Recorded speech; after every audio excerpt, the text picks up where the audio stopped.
Hello friends, welcome to our YouTube channel new sunshine. Friends, हमने एक CDP के important questions की series start की है, जहाँ आपके लिए कुछ अच्छे क्वेश्चंस का सॉल्यूशन एक बेहतरीन एक्सप्लेनेशन के साथ मिलता है। तो अगर आप हमारे चैनल पर न्यू हैं तो चैनल को सब्सक्राइब एंड बेल आइकन को प्रेस कर लीजिए ताकि आने वाली हर वीडियो की नोटिफिकेशन आपको ईजिली अवेलेबल हो सके। तो चलिए वीडियो स्टार्ट करते हैं। क्वेश्चन नंबर 1, निम्नलिखित में से कौन सा सूक्ष्म गतिक कौशल का उदाहरण है? सूक्ष्म गतिक कौशल यानी कि फाइन मोटर स्किल का एग्जाम्पल है लिखना, चढ़ना, फुदकना या दौड़ना। हमने अभी आपके लिए इससे पहले मैंने जो बताया हुआ है मोटर स्किल के बारे में, तो एक बार फिर से बता देती हूँ। होता है जो मोटर स्किल, इसमें हमारी 2 टाइप्स की स्किल्स होती हैं। एक होता है ग्रॉस मोटर स्किल और एक होता है fine motor skill. Gross motor skill क्या होता है? जैसे ही कोई हमारा अगर कोई एक प्लेयर है और अगर वो बॉल थ्रो करता है, ठीक है, एक मैदान में अगर वो बॉल थ्रो करता है तो क्या होता है, उसकी पूरी बॉडी उस बॉल के साथ मूवमेंट करती है ना। अगर वो बॉल थ्रो कर रहा है तो पूरी बॉडी उसके साथ मूवमेंट कर रही है। अगर कोई भी बहुत तेज़ी से अगर सीढ़ियों पर चढ़ रहा है तो क्या उसके जो लेग्स हैं वो पूरे लेग्स उसके मूवमेंट कर रहे हैं ऊपर नीचे, ठीक है। वहीं पर ग्रॉस मोटर स्किल मतलब कि जो पूरी बॉडी का मूवमेंट जिसमें दिखाई पड़े, ठीक है, जिससे पूरी बॉडी मूवमेंट करे। और फाइन मोटर स्किल क्या है? जहाँ पर हमारी बॉडी पार्ट की जो छोटी छोटी सी बोन्स होती हैं, जहाँ पर वो वर्क करती हैं, उन्हें हम बोलते हैं फाइन मोटर स्किल। जैसे कि अगर कोई बच्चा है और अगर वो लिखना सीख रहा है तो क्या होता है, इससे हमारी जो फिंगर्स हैं, फिंगर्स में जो छोटी छोटी सी बोन्स हैं, उनमें एक अच्छा कोऑर्डिनेशन बनाता है और उससे फिर वो लिखना सीखता है। वहीं अगर कलर की बात करें, बच्चा जब कलर करता है तो बहुत ही ज़्यादा बहुत ही ज़्यादा ध्यान रखता है वो उस चीज़ का कि हमारा जो कलर है वो हमारी फिगर के बाहर ना निकल जाए। तो ये सब कैसे पॉसिबल होता है? कंट्रोल और कोऑर्डिनेशन, हमारी जो फिंगर्स का कंट्रोल एंड कोऑर्डिनेशन है उसको बनाता है वो। तो ये हमारा क्या कहलाता है? Fine motor skill.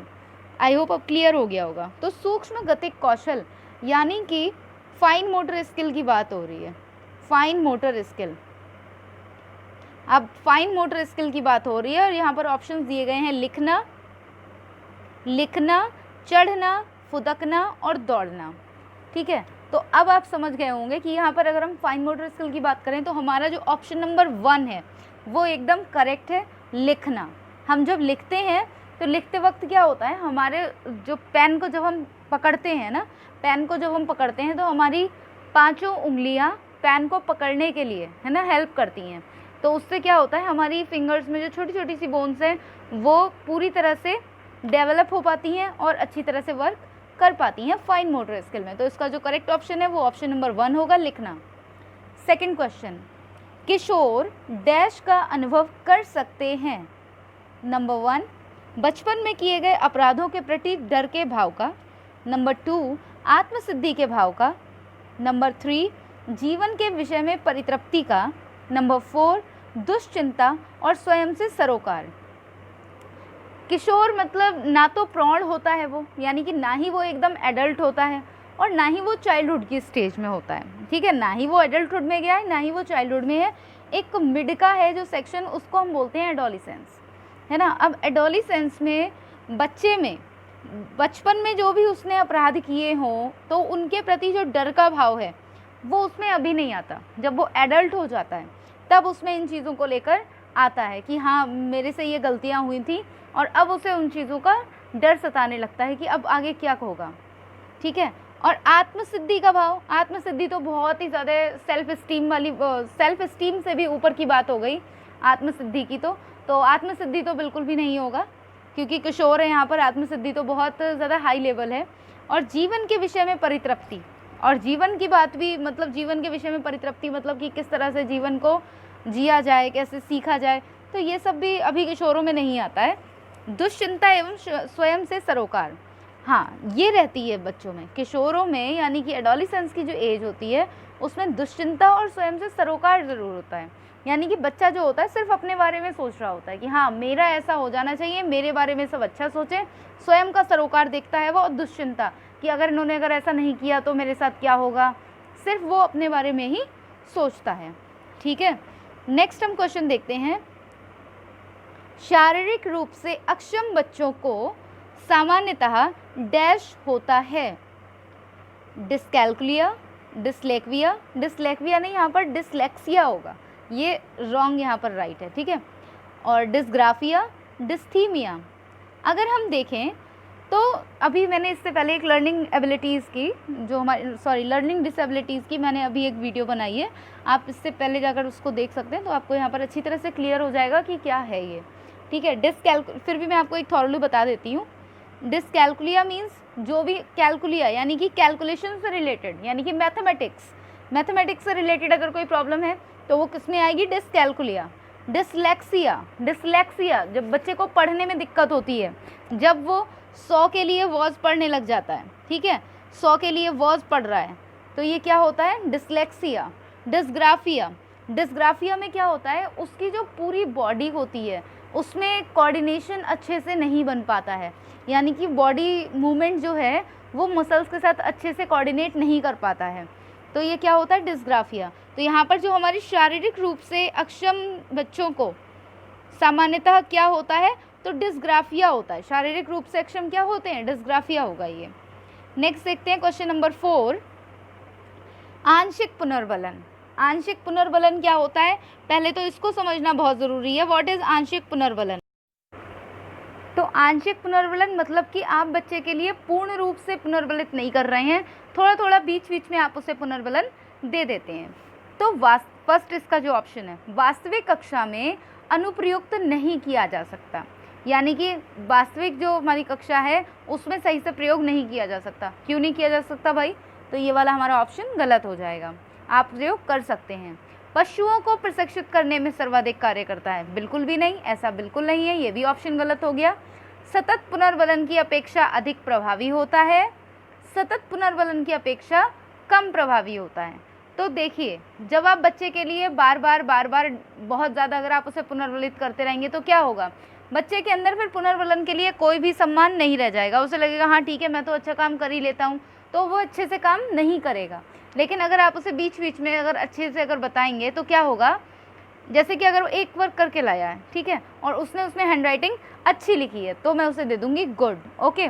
Next time उससे थोड़ी कम अच्छी लिख कर लाया है तो मैं उसके लिए समझाऊंगी कि नहीं बेटा, आज आपने अच्छा नहीं लिखा है, आपने उस दिन अच्छा लिखा था। तो अब वो क्या सोचेगा, नहीं मुझे और अच्छा लिखना है इससे। तो इससे क्या होगा, ये जो पुनर्बलन है हमारा, वो जो हमारा संपूर्ण पुनर्बलन होता है उससे कहीं ज़्यादा अधिक प्रभावी होता है। तो हमारा जो इसका राइट ऑप्शन होगा वो होगा ऑप्शन नंबर 3, ठीक है। आई होप समझ में आ गया होगा। क्वेश्चन नंबर 5 देखते हैं, प्रतिभाशाली विद्यार्थी, ठीक है, प्रतिभाशाली विद्यार्थी की यहाँ पर बात हुई है। इससे पहले मैं जो हमारे प्रतिभाशाली बच्चे हैं, विशिष्ट बालक हैं, पिछड़े बालक हैं, इन सबको लेकर मैं वीडियो बना चुकी हूँ। अगर आपने वीडियो नहीं देखी है तो वीडियोस देख सकते हैं और अपने डाउट्स क्लियर कर सकते हैं। प्रतिभाशाली विद्यार्थी, प्रतिभाशाली विद्यार्थी का ऑप्शन नंबर 1 है, स्वभाव के अंतर्मुखी होते हैं। अंतर्मुखी मतलब कि हम अपनी बात को एक्सप्रेस नहीं करते, किसी को बताते नहीं हैं। अगर वो अपनी बात एक्सप्रेस नहीं करेंगे, बताएंगे नहीं, तो वो प्रतिभाशाली कहाँ से हुए? प्रतिभाशाली मतलब जो अपनी प्रतिभा को निखार कर सामने लाएं, है ना। तो अंतर्मुखी तो वो नहीं हो सकते, अपनी आवश्यकताओं को दृढ़तापूर्वक नहीं कह सकते, ये भी बिल्कुल गलत हो गया। अगर वो नहीं कह पाएंगे तो ऐसे तो प्रतिभाशाली बच्चों का तो काम नहीं चलेगा ना, ऐसे तो शाय नेचर के बच्चे करते हैं। अपने निर्णयों में आत्मनिर्भर होते हैं। 4th है, शिक्षकों से स्वतंत्र होते हैं। शिक्षकों से स्वतंत्र हो जाएंगे मतलब शिक्षक के कंट्रोल में नहीं है बच्चे, ऐसा नहीं हो सकता। प्रतिभाशाली बच्चे मतलब जो प्रतिभाशाली भी हों, टीचर की बात भी मानते हों, ओबीडेंट भी हों, ऐसे। तो अपने निर्णयों में आत्मनिर्भर होते हैं, यानी कि वो अपने तर्क के अनुसार अपने निर्णयों को ले सकते हैं। उन्हें क्या बोलते हैं? प्रतिभाशाली विद्यार्थी। ऐसा है, ऐसा बिल्कुल भी नहीं है कि सिर्फ यही ऑप्शन सही है, बिल्कुल भी नहीं।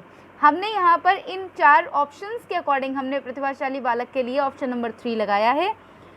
प्रतिभाशाली बालक क्या होते हैं, उनकी क्या कमियां होती हैं, क्या खूबियां होती हैं, इन सब पर वीडियो बना दिया गया है। आप वीडियो जाकर कंफर्म कर लीजिए कि क्या होता है। यहाँ पर तो ऑप्शंस कुछ और आ गए हैं, हो सकता है कि एग्ज़ाम में कोई और ऑप्शंस आ जाएं। तो आपको अपने डाउट क्लियर करने के लिए सबसे पहले प्रतिभाशाली बालक का जो कॉन्सेप्ट है उसको समझना पड़ेगा, और उसके लिए आप वीडियो जाकर चेक कर सकते हैं। नेक्स्ट क्वेश्चन पर मूव ऑन करते हैं। क्वेश्चन नंबर 6, प्रारंभिक व्याख्या विगोत्स्की के साथ का सिद्धांत का निहितार्थ है। विगोत्स्की का जो सिद्धांत है, अगर आपने विगोत्स्की का सिद्धांत नहीं देखा है, थ्योरी ऑफ विगोत्स्की अगर नहीं देखी है तो मेरे चैनल पर जाकर आप वो भी देख सकते हैं, ठीक है। इसका निहितार्थ है, फर्स्ट ऑप्शन हमारा, प्रारंभिक व्याख्या के बाद कठिन सवालों को हल करने में बच्चे की सहायता ना करना। यानी कि आपने पहले अपनी व्याख्या कर दी, जो भी आपको चैप्टर पढ़ाना है आपने व्याख्या कर दी, अब उसके बाद आप बच्चों को कुछ भी नहीं बताएंगे, ठीक है। आपको जो बताना था आपने बता दिया और आप बच्चों को कुछ भी एक्सप्लेन नहीं करेंगे। ये तो हुआ ऑप्शन नंबर 1।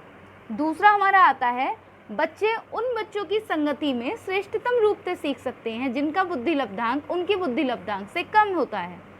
ऐसा कैसे हो सकता है?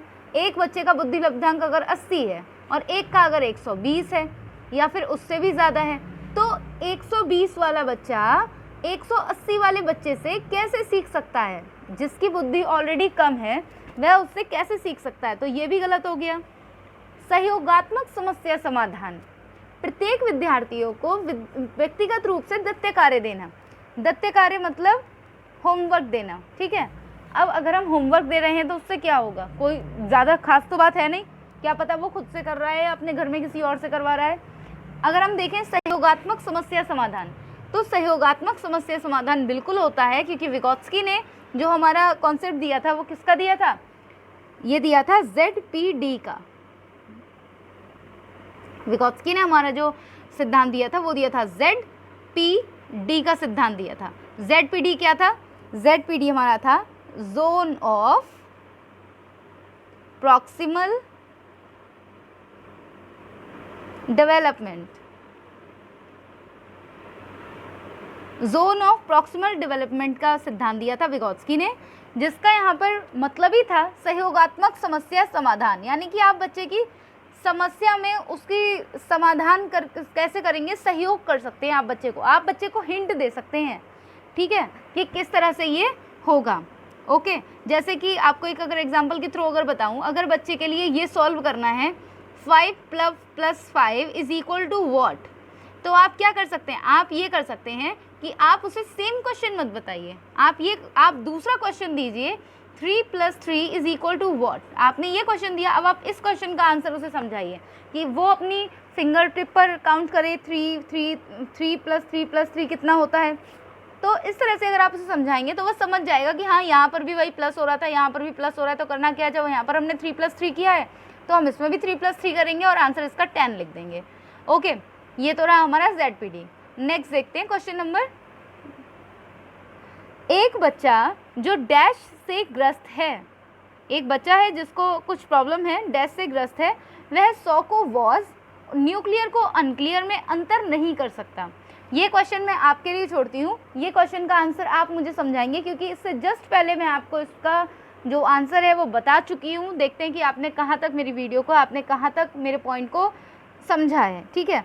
और फिर भी अगर नहीं समझ में आता है कमेंट बॉक्स में कमेंट कीजिए, इसका आंसर ज़रूर मिलेगा और अपने आने वाली वीडियो में यानी कि कल की वीडियो में आपके लिए इसका आंसर लेकर ज़रूर आऊँगी, ठीक है। तो हम हमारे नेक्स्ट क्वेश्चन पर मूव ऑन करते हैं। कमेंट बॉक्स में कमेंट ज़रूर करिएगा, इससे पता लगता है कि आपको कितना समझ में आ रहा है और आप कितने ज़्यादा अवेयर हैं अपनी लर्निंग को लेकर। चलिए नेक्स्ट क्वेश्चन देखते हैं। सीखने संबंधी निर्योग्यताएं सामान्यतः, सीखने संबंधी जो निर्योग्यताएं यानी कि जो नहीं सीख सकता, जो काम नहीं हो पाएगा, जो योग्यताएं नहीं हैं, सामान्यतः क्या होती हैं? लड़कियों की तुलना में अधिकतम लड़कों में पाई जाती हैं। जो सीखने की निर्योग्यताएं यानी कि लड़कियां कुछ काम नहीं कर सकती हैं और लड़कों में पाई जाती हैं, लड़कियों की तुलना में लड़कों में अधिक पाई जाती हैं। अधिकतम उन बच्चों में पाई जाती हैं जो शहरी क्षेत्रों की अपेक्षा ग्रामीण क्षेत्रों से संबंध रखते हैं। इससे कोई मतलब नहीं है कि कोई बच्चा कहाँ से संबंध रखता है, कहाँ से संबंध नहीं रखता है। शहर और गाँव की पृष्ठभूमि से कोई मतलब नहीं है इसमें। उन बच्चों में पाई जाती हैं विशेषतः जिनके पैतृक अभिभावक इस प्रकार की समस्याओं से ग्रसित हैं। औसत से श्रेष्ठ बुद्धि लब्धि वाले बच्चों में पाई जाती हैं। हमने इससे पहले हमने जो ये डायग्राम देखा था, वेल डायग्राम, इसमें हमने क्या देखा था कि ये तो थे हमारे ये हमारे थे एवरेज बच्चे, ठीक है। ये थे हमारे एवरेज बच्चे। अब ये कह रहे हैं औसत से श्रेष्ठ बुद्धि लब्धि वाले बच्चों में, यानी इधर आते हैं श्रेष्ठ, इधर मैंने प्लस बताया था, इधर माइनस, यानी कि इधर आते आते हमारी बुद्धि लब्धि बढ़ती है और इधर हमारी बुद्धि लब्धि कम होती है। तो इधर जो हमारे यानी कि श्रेष्ठ बुद्धि लब्धि वाले होते हैं उनमें पाई जाती हैं सीखने संबंधी निर्योग्यताएं। तो ये तो बिल्कुल गलत हो गया। तो हमारा जो राइट ऑप्शन है वो है ऑप्शन नंबर 3, उन बच्चों में पाई जाती है विशेषता जिनके पैतृक अभिभावक इस प्रकार की समस्याओं से ग्रसित होते हैं। किसी भी क्वेश्चन को करने का सबसे ज़्यादा सही तरीका ये है कि आप एलिमिनेट करते जाइए, जो भी आपको समझ नहीं आ रहा है या आपको लगता है ये नहीं होगा, एलिमिनेट करते जाइए, आपका जो राइट आंसर है वो खुद ही आपके सामने आ जाएगा। चलिए नेक्स्ट क्वेश्चन देखते हैं। विद्यालय में नियमित उपस्थिति के लिए वंचित बच्चों को प्रोत्साहित करने का निम्नलिखित में से कौन सा तरीका सर्वाधिक उपयुक्त होगा? नियमित रूप से उपस्थित नहीं हो रहा है बच्चा, ठीक है, नियमित रूप से उपस्थित हो, इनसे वंचित है बच्चा, तो आप उसे प्रोत्साहित किस तरह से करेंगे? फर्स्ट हमारा ऑप्शन है बच्चों को विद्यालय आने की अनुमति, बच्चों को विद्यालय जाने की अनुमति ना देने को कानून दंडनीय अपराध बनाया जाए, यानी कि बच्चा अगर विद्यालय नहीं आ रहा है तो इसके लिए कानून दंडनीय अपराध बना दे। सेकंड जो ऑप्शन है, विद्यालय द्वारा बच्चों को एकत्रित करने वाले एक व्यक्ति को नियुक्त किया जाए जो प्रतिदिन घरों से बच्चों को लेकर आए। क्या ऐसा पॉसिबल हो सकता है कि बच्चों के लिए एक ऐसा इंसान नियुक्त कर दिया जाए जो हर दिन बच्चों को लेकर घर से आए?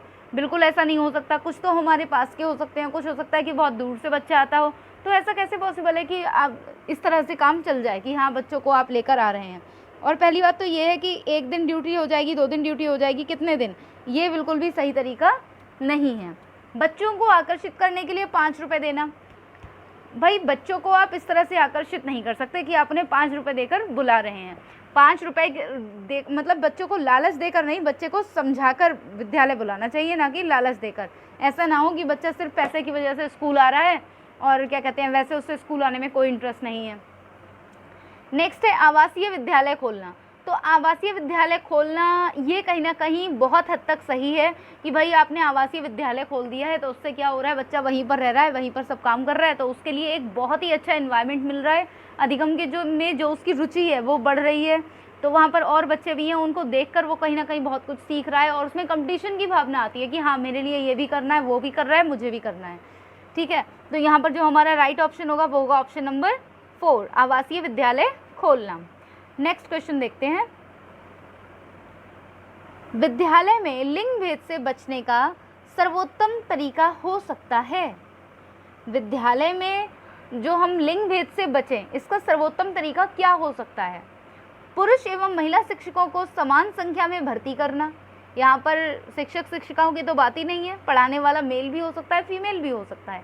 यहाँ पर हमें शिक्षकों से मतलब नहीं है, हमें शिक्षार्थियों से मतलब है, ठीक है। तो ये ऑप्शन हमारा गलत हो गया। विद्यालय में लिंग भेद को दूर करने के लिए नियम बनाना और सख्ती से उसका पालन करना।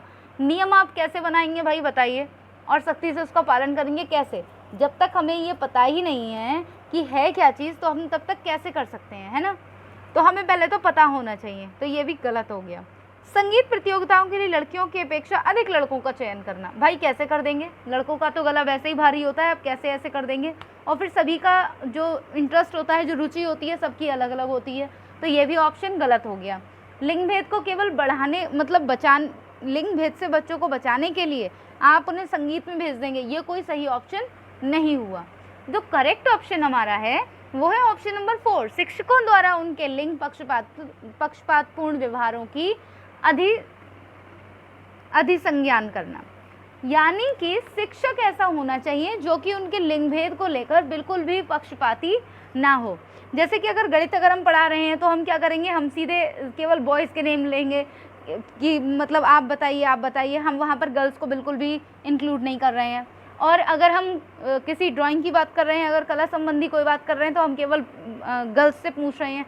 तो ये लिंग जो हमारा पक्षपात है, इनमें बहुत ज़्यादा मतलब इनसे बहुत ज़्यादा ये चीज़ें होती हैं। तो हमारे लिए क्या करना है, इन सब चीज़ों को बिल्कुल ही इग्नोर करते हुए, सीधी सी बात है, हर किसी का इंटरेस्ट हर किसी में हो सकता है। एक लड़का बहुत अच्छा सिंगर हो सकता है और एक लड़की बहुत अच्छी मैथमेटिशियन हो सकती है, ठीक है। तो यहाँ पर ऑप्शन नंबर 4 एकदम राइट हो जाएगा, ऑप्शन नंबर 4।